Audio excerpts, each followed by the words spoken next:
Cuando yo tenía 6 años, vi en el libro sobre la selva virgen historias vividas, una grandiosa estampa. Representaba una serpiente boa comiéndose una fiera. He aquí la copia del dibujo. En el libro se afirmaba: la serpiente boa se traga su presa entera, sin masticarla. Luego, como no puede moverse, duerme durante los 6 meses que dura su digestión. Reflexioné mucho en ese momento sobre las aventuras de la jungla y logré trazar con lápices de colores mi primer dibujo. Mi dibujo número 1 era de esta manera. Enseñé mi obra de arte a las personas mayores y les pregunté si mi dibujo les daba miedo. ¿Por qué habría de asustarme un sombrero?, me respondieron. Mi dibujo no era un sombrero, representaba una serpiente boa que digiere un elefante. Entonces dibujé el interior de la serpiente boa para que las personas mayores pudieran comprender. Los mayores siempre tienen necesidad de explicaciones. Mi dibujo número 2 era así. Las personas mayores me aconsejaron abandonar el dibujo de serpientes boas, fueron abiertas o cerradas, y poner más interés en la geografía, la historia, el cálculo y la gramática. De esta manera, a la edad de 6 años, abandoné una magnífica carrera de pintor. Había quedado desilusionado por el fracaso de mis dibujos número 1 y 2. Las personas mayores son incapaces de comprender algo por sí solas, y es muy fastidioso para los niños darles explicaciones una y otra vez. Así, tuve que elegir otro oficio y aprendí a pilotear aviones. He volado un poco por todo el mundo y, en efecto, la geografía me ha servido mucho. Al primer vistazo puedo distinguir perfectamente China de Arizona. Esto es muy útil, sobre todo si se pierde uno durante la noche. A lo largo de mi vida he tenido multitud de contactos con multitud de gente seria. Viví mucho con personas mayores y las he conocido muy de cerca. Pero esto no ha mejorado mi opinión sobre ellas. Cuando me he encontrado con alguien que parecía lúcido, he ensayado la experiencia de mostrar mi dibujo número 1, que he observado siempre. Quería saber si era verdaderamente un ser comprensivo, pero siempre contestaban: es un sombrero. Me abstenía entonces de hablarles de la serpiente boa, de la selva virgen y de las estrellas. Poniéndome a su altura, les hablaba de su mundo, el bridge, de golf, de política y de corbatas. Y las personas mayores quedaban contentísimas de conocer a un hombre tan razonable.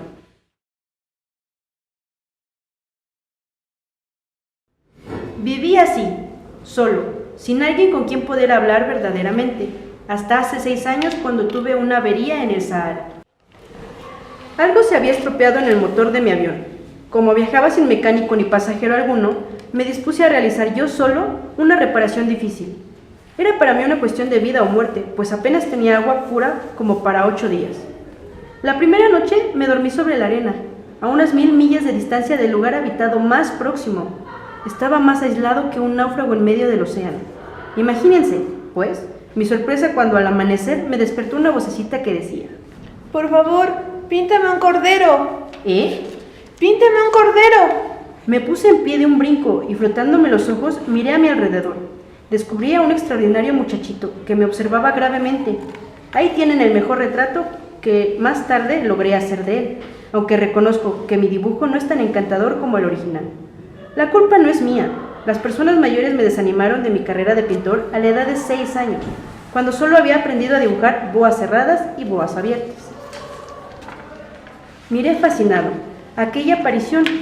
No hay que olvidar que me encontraba a unas 1000 millas de distancia del lugar habitado más próximo, y el muchachito no parecía ni perdido, ni muerto de cansancio, de hambre, de sed o de miedo. No tenía la apariencia de un niño perdido en el desierto a 1000 millas de distancia del lugar habitado más próximo. Cuando logré, por fin, poder hablar, pregunté: ¿pero qué haces tú aquí? Por favor, píntame un cordero. Cuando el misterio es tan impresionante, uno no se atreve a contravenir. Por absurdo que aquello pareciera, a 1000 millas de distancia de algún lugar habitado y en peligro de muerte, saqué del bolsillo una hoja de papel y una pluma fuente. Recordé que yo había estudiado geografía, historia, cálculo y gramática, y le dije al muchachito, algo malhumorado, que no sabía dibujar. No importa, píntame un cordero. Como nunca había dibujado un cordero, repetí uno de los 2 únicos dibujos que era capaz de realizar, el de la boa cerrada, que quedé absorto al oírle decir: No quiero un elefante dentro de una serpiente. La serpiente es muy peligrosa y el elefante ocupa mucho sitio. En mi tierra todo es muy pequeñito. Necesito un cordero. Por favor, píntame un cordero. Dibujé un cordero, lo miró atentamente y dijo: Este está muy enfermo. Por favor, haz otro. Volví a dibujar. Mi amigo sonrió gentilmente, con indulgencia, y dijo: ¿Ves? Esto no es un cordero, es un carnero. Tiene cuernos. Realicé nuevamente otro dibujo y también fue rechazado como los anteriores. Es demasiado viejo. Quiero un cordero que viva mucho tiempo. Ya impaciente y deseoso de comenzar a desmontar el motor, tracé rápidamente este dibujo, se lo enseñé y dije: Esta es la caja, el cordero que quieres está adentro. Me sorprendí al ver iluminado el rostro de mi joven juez. ¡Oh! Es exactamente como yo lo quería. ¿Crees que se necesite mucha hierba para este cordero? ¿Por qué? Porque en mi tierra todo es muy pequeño. Será suficiente. El corderito que te he dado también es pequeño. Se inclinó hacia el dibujo y exclamó: Bueno, no tanto. ¡Ah! Se ha quedado dormido. Y así fue como conocí al Principito.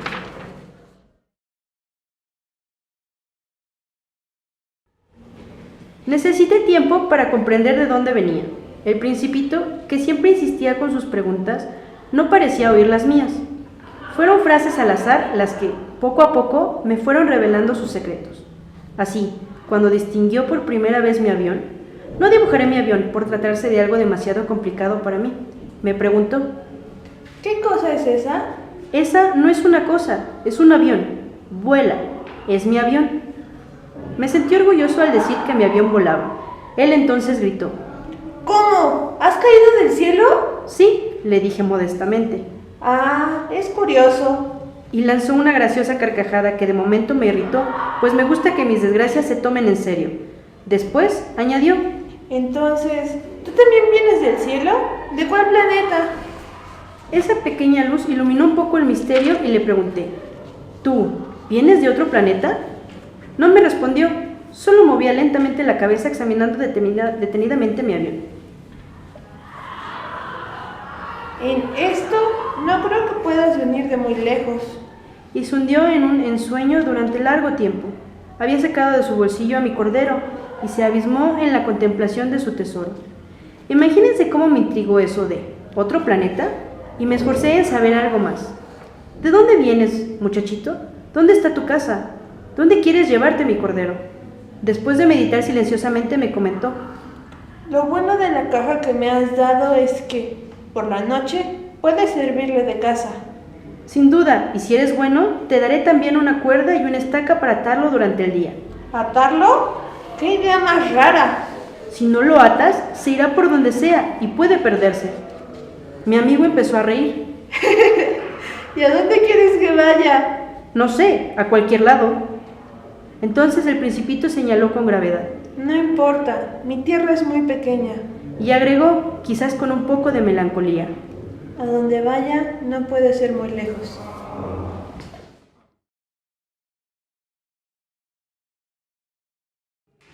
De esta manera, supe otra cosa importante. Su planeta era apenas más grande que una casa. Esto no me sorprendió mucho, pues sabía muy bien que además de los grandes planetas como la Tierra, Júpiter, Marte, Venus, a los cuales se les ha puesto nombre, existen otros muchos, centenares de ellos, tan pequeños que a algunos es difícil distinguirlos aún con la ayuda de los telescopios. Cuando un astrónomo que descubre uno de ellos le da por nombre un número, le llama, por ejemplo, asteroide 3251. Tengo suficientes razones para creer que el planeta del Principito era el asteroide B612, el cual, por medio del telescopio, solo ha sido visto una vez, por un astrónomo turco en 1909. Este astrónomo, aunque demostró su descubrimiento en un congreso internacional de astronomía, nadie le creyó por su extraña manera de vestir. Las personas mayores son así. Felizmente para la reputación del asteroide B612, un dictador turco obligó a su pueblo a vestir a la usanza europea. Entonces, en 1920, ante otro congreso, el astrónomo volvió a dar la noticia de su descubrimiento, y como lució un traje muy elegante, todo el mundo aceptó su demostración. Se les había contado estos detalles sobre el asteroide B612, y hasta se les ha confiado su número. Es por consideración a las personas mayores. A los mayores les gustan mucho las cifras. Cuando se les habla de un nuevo amigo, jamás preguntan cosas esenciales como ¿qué tono tiene su voz? ¿Qué juegos prefiere? O si le gustan o no coleccionar mariposas. En cambio preguntan ¿qué edad tiene? ¿Cuántos hermanos? ¿Cuánto pesa? ¿Cuánto gana su padre? Solamente con estos detalles creen conocerlo. Si a una persona mayor le decimos hay una casa preciosa de ladrillos rosas, con geranios en las ventanas y palomas sobre el tejado, no pueden imaginarse cómo es. Es preciso decir, hay una casa que vale tantos millones de pesos. Entonces exclaman entusiasmados, ¡oh, qué hermosa es! Si les decimos, la prueba de que el Principito ha existido es que reía, era encantador y que quería un cordero, no lo entienden ni lo creen, aunque querer un cordero sea una prueba irrebatible de existencia. Las personas mayores se encogerán de hombros y nos dirán que nos comportemos como niños. Pero si les decimos, el planeta de donde venía el Principito es el asteroide B612, quedarán totalmente convencidas y no dudarán más. Ni modo, hay que entender que son así. Los niños deben ser muy condescendientes con las personas mayores. Claro que nosotros, como no sabemos comprender la vida, nos burlamos tranquilamente de los números. A mí me habría gustado empezar esta historia a la manera de los cuentos de hadas. Me habría gustado decir, érase una vez un principito que vivía en un planeta apenas más grande que él y tenía la necesidad de un amigo. Para aquellos que no comprenden la vida, esto hubiera parecido más real. No me gusta que mi libro fuese tomado a la ligera. Siento tristeza de acordarme de mi amigo. Hace 16 años que él se fue con su cordero y si intento describirlo aquí es con el fin de recordarlo bien. Tener un amigo es un verdadero privilegio. Y si uno se olvida de ellos, se corre el riesgo de volverse como las personas mayores, que solo se interesan por las cifras y los números. Para evitar esto, he comprado una caja de lápices de colores. Es muy duro, a mi edad, ponerse a dibujar, cuando en toda la vida no se ha hecho más que boas abiertas y boas cerradas a la edad de 6 años. Trataré de hacer retratos lo más parecido que me sea posible, aunque no estoy muy seguro de lograrlo. Uno saldrá bien, y otro quizá no tanto. En las proporciones me equivoco, también un poco. Aquí, el Principito es demasiado alto, y allá es muy pequeño. Dudo sobre los colores de su traje. Titubeo sobre algo, y a veces sale bien, pero no siempre. En fin, es posible que me equivoque sobre algunos detalles importantes, pero habría que perdonarme, ya que mi amigo no daba explicaciones. Quizá me creía semejante a él, y yo, desgraciadamente, no sé ver un cordero a través de una caja. Es posible que ya sea un poco como las personas mayores. Debo haber envejecido.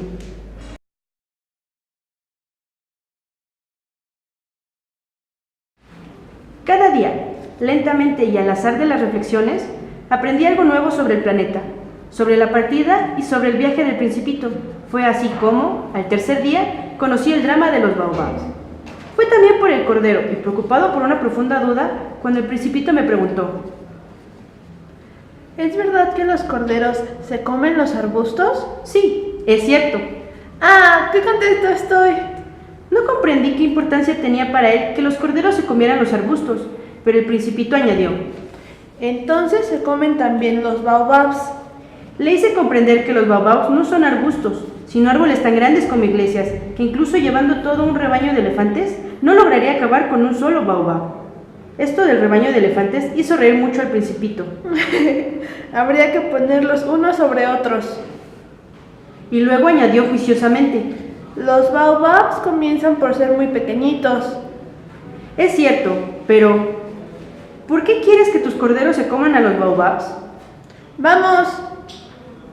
Como si fuera algo evidente. Me fue necesario un gran esfuerzo para comprender el problema. En el planeta del Principito había, como en todos los planetas, hierbas buenas y hierbas malas, y, por lo tanto, semillas de unas y otras. De las buenas semillas salían buenas hierbas, y de las semillas malas, malas hierbas. Las semillas duermen en el secreto de la tierra durante un tiempo, hasta que, un buen día, una de ellas despierta en una encantadora ramita que mira hacia el sol. Si se trata de una ramita de rábano o de rosal, se puede dejar que crezca como quiera. En cambio, si fuera una mala hierba, es preciso arrancarla inmediatamente. El suelo del planeta del Principito estaba infestado de semillas de baobabs, que si no se arrancan acabando de surgir, y en cuanto se les reconoce, pueden cubrir todo el planeta y perforarlo con sus raíces, y, si el planeta es muy pequeño y los baobabs son muchos, lo hacen estallar. Es una cuestión de disciplina, me dijo más tarde el Principito. Después de que uno termina su baño matinal, hay también que limpiar la casa, es decir, Al calar cuidadosamente el planeta, hay que arrancar los baobabs en cuanto se les distingue de los rosales, pues se parecen mucho cuando son pequeñitos. Es fácil, aunque fastidioso. El Principito aconsejó que me propusiera realizar un hermoso dibujo para que los niños de mi tierra comprendieran bien estas ideas. Si alguna vez viajan, me decía, esto podría servirles mucho. A veces no hay inconveniente en dejar para un poco más tarde el trabajo, pero tratándose de los baobabs, el retraso es siempre fatal. Yo he conocido un planeta habitado por un perezoso que descubrió 3 arbustos. Siguiendo las indicaciones del Principito, realicé el dibujo. No me gusta adoptar el papel de moralista, pero como el peligro de los baobabs es tan desconocido y el riesgo que puede correr quien llegue a perderse en un asteroide es tan grande, no dudo en haber una excepción y exclamar: niños, atención a los baobabs. Y, solo con el fin de advertir a mis amigos de los peligros a los que se exponen desde hace tiempo sin saberlo, es por lo que trabajé con ahínco en este dibujo. La lección que con él se puede dar vale la pena. Es muy posible que alguien se pregunte por qué no realicé otros dibujos tan admirables, como el de los baobabs. La respuesta es muy sencilla. Cuando dibujé los baobabs estaba animado por un sentimiento de urgencia.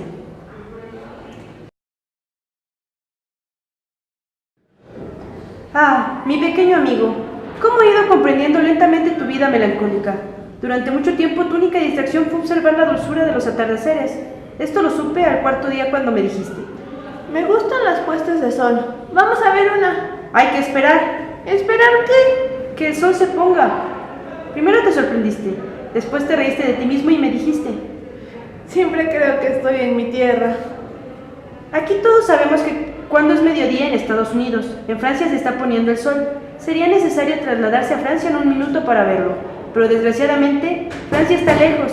En cambio, en tu pequeño planeta bastaba arrastrar la silla un poco para observar una maravillosa puesta de sol cada vez que lo deseabas. Un día vi ponerse el sol 43 veces. Y un poco más tarde añadiste: ¿sabes?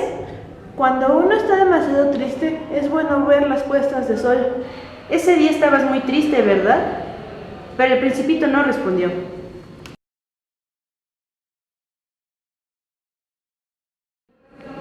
Al 5.º día, y también en relación con el Cordero, me fue posible revelar otro secreto de la vida del Principito.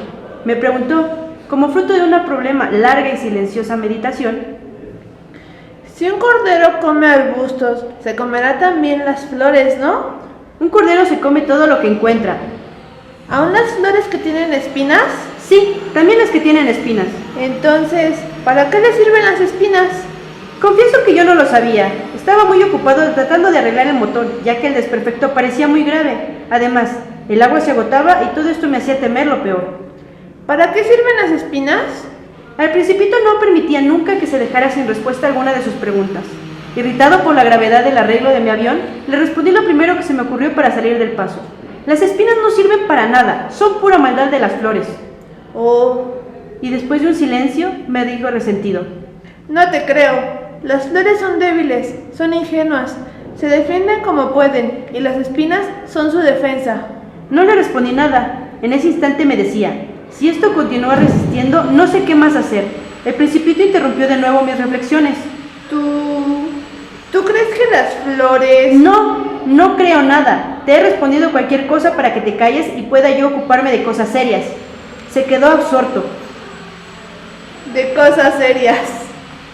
Me miraba con el martillo en la mano, los dedos negros por la grasa y con medio cuerpo dentro de algo que le parecía muy feo.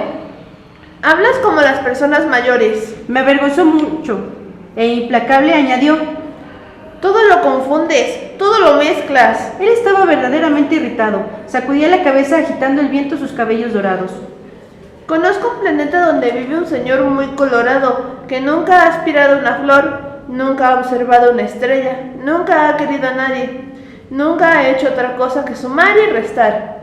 Y todo el día repite como tú: soy un hombre serio, soy un hombre serio. Y esto lo llena de orgullo.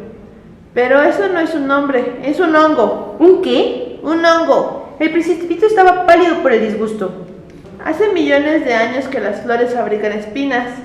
Hace millones de años que los corderos se comen las flores. ¿Y no es serio intentar comprender por qué las flores hacen tanto esfuerzo en fabricar sus espinas si estas no van a servirles para nada? ¿Es que no es importante la guerra entre los corderos y las flores? ¿No es esto mucho más serio y mucho más importante que las sumas de un señor gordo y colorado? Y si yo conozco una flor única que solo existe en mi planeta y sé que un corderillo puede destruirla sin ni siquiera darse cuenta, ¿es que esto no es importante? Enrojeció aún más y prosiguió. Si alguien ama una flor de la que solo existe un ejemplar entre millones y millones de estrellas, ¿es suficiente mirar al cielo para ser feliz? Pues puede decir satisfecho, mi flor está ahí, en alguna parte. Pero si el cordero se la come, será tan doloroso como si de pronto todas las estrellas se apagaran. ¿Y esto tampoco es importante? No pudo decir más. Estalló en sollozos. La noche había caído. Yo había dejado el martillo. Ya no importaba la avería, la sed y la muerte.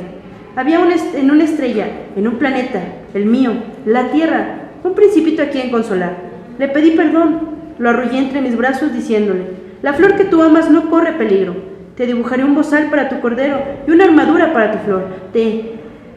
Yo ya no sabía qué decirle, cómo consolarle y qué hacer para recuperar su confianza. Me sentía muy torpe. Es tan misterioso el país de las lágrimas. Aprendí a conocer esa flor. En el planeta del Principito había habido flores comunes, de una sola fila de pétalos, que apenas ocupaban sitio y a nadie llamaban la atención.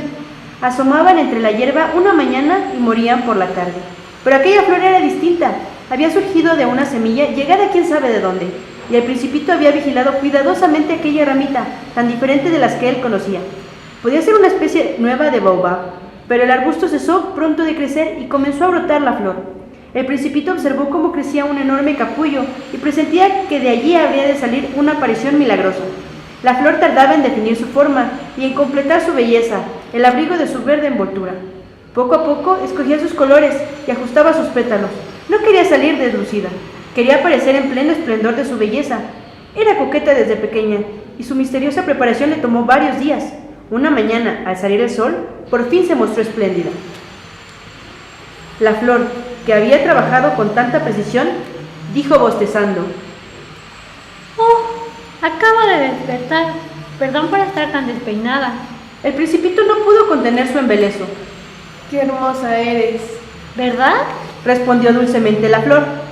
Además, he nacido al mismo tiempo que el sol. El Principito advirtió que ella no era muy modesta, pero era tan conmovedora. Creo que es hora de desayunar. Agregó la flor. Si tuvieras la bondad. Y el Principito, algo confuso, buscó una regadera y la roció con agua fresca. Y así fue como ella lo había atormentado con su vanidad un poco sombría. Un día, hablando de sus 4 espinas, le dijo al Principito: Ya pueden venir los tigres con sus garras. No hay tigres en mi planeta. Objetó el Principito. Además, los tigres no comen hierba. Yo no soy una hierba. Respondió dulcemente la flor. Perdón. En verdad los tigres no me atemorizan, pero tengo horror a las corrientes de aire. ¿No tienes un biombo? ¿Horror a las corrientes de aire? Si son buenas para las plantas. Pensó el Principito. Esta flor es muy complicada. ¿Y por la noche podrás protegerme con un capelo? Hace mucho frío en tu tierra. Es más cómodo allá de donde vengo. Pero recordó que había llegado como semilla y que era del todo evidente que no podía conocer otros mundos. Entonces se interrumpió y disimuladamente tosió 2 o 3 veces para atraer la simpatía del Principito. ¿Y el biombo? Iba a traerlo, pero no dejas de hablarme. Tosió con insistencia para crearle remordimiento. Así, a pesar de la buena voluntad de su amor, el Principito llegó a dudar de ella. Había puesto demasiada atención a palabras sin importancia y se sentía desdichado. No debía haber hecho caso a sus palabras. Me confesó un día. No hay que hacer caso a lo que dicen, basta con mirarlas y aspirar su aroma. Mi flor perfumaba mi planeta y, en ese entonces, no bastó para complacerme. Aquella historia de garras y tigres que tanto me molestó al principio, terminó por enternecerme. Y me confió aún más. No supe comprender nada entonces, debí juzgarla por sus actos y no por sus palabras. Ella perfumaba e iluminaba mi vida. No debía haber huido. No supe reconocer la ternura detrás de sus pobres astucias. Son tan contradictorias las flores y yo era demasiado joven para saber amarla.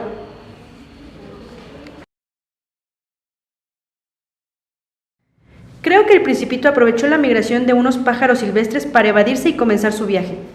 La mañana de la partida arregló muy bien su planeta. Desayunó cuidadosamente sus 2 volcanes en actividad, sobre los cuales calentaba su desayuno por las mañanas. Tenía, además, un volcán extinguido. Desayunó también pues, como él decía, Nunca se sabe. Si los volcanes se deshollinan bien, arden sin erupciones, suavemente, como el fuego de nuestras chimeneas, pero los hombres somos demasiado pequeños para deshollinar nuestros volcanes, y por eso nos causan tantos disgustos. El Principito arrancó con tristeza los últimos brotes de baobabs. Creía no volver jamás. Sus trabajos habituales le parecieron muy agradables, y cuando regó por última vez la flor y se dispuso a ponerle el abrigo de la campana, sintió ganas de llorar. Adiós. Adiós. La flor tosió, aunque no estaba resfriada, y al fin dijo: He sido una tonta, perdóname y procura ser feliz. Le desconcertó la ausencia de reproches y quedó con el biombo en la mano sin comprender esa tranquila mansedumbre. Sí, yo te quiero. Le dijo la flor. Si no te has dado cuenta, la culpa ha sido mía, pero eso ahora no tiene importancia y tú has sido tan tonto como yo. Procura ser feliz y deja el biombo, no lo necesito. Pero el viento... Ya no estoy tan resfriada y el aire fresco de la noche me hará bien. Soy una flor. ¿Y los animales? Será necesario soportar la molestia de 2 o 3 orugas si quiero conocer las mariposas. Creo que son muy hermosas, ellas me visitarán. Tú estarás muy lejos. Y en cuanto a las fieras, ya no les temo, tengo mis garras. Y mostraba ingenuamente sus 4 espinas. Luego añadió: Y no prolongues más tu despedida. Has decidido irte, hazlo de una vez.